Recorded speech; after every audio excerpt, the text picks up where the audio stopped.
Question में कह रहा है कि एक क्यूब है जिसकी डायमेंशन कितनी दे रखी है 50 सेंटीमीटर 50 सेंटीमीटर 50 सेंटीमीटर। ये 3 बार 50 लिखने का क्या मतलब है? Yes, let this be length 50 centimetre, this be breadth 50 centimetre and यहाँ से यहाँ तक हाइट ये भी 50 सेंटीमीटर। तो ये हो गई h, ये हो गई b, ये है हमारी l। ठीक, क्यूब दिख रहा है।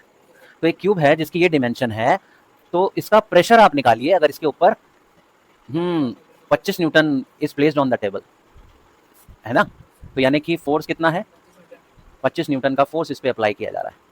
और क्या कह रहा है? इसका एरिया निकालना है, तो एरिया का फॉर्मूला तो होता है L इंटू बी। तो हमें h से मतलब नहीं है, हम सिर्फ L और B का मल्टीप्लाई करा दें।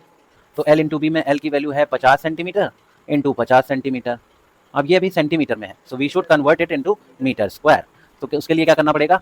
हम 100 से डिवाइड हर टर्म को, तो ये हो जाएगा 50/100 मीटर इंटू 50/100 मीटर। तो ये क्या आ गया भैया? 5 5 ज़ा 25, 2500 डिवाइडेड बाय 10,000। तो इसकी वैल्यू कितनी आएगी? 0.25 metre into metre which is equal to, this is the area, this is the force. Can't we calculate pressure? So easy. So pressure equals to force upon area. So force की value is 25 and area की value is 0.25। तो यहाँ से point हटा, ऊपर 2 0 चले गए, तो this would become 2500 divided by 25।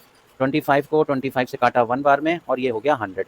तो finally answer is 100 newton per meter square, और this can be written as 100 pascals. Answer आ गया।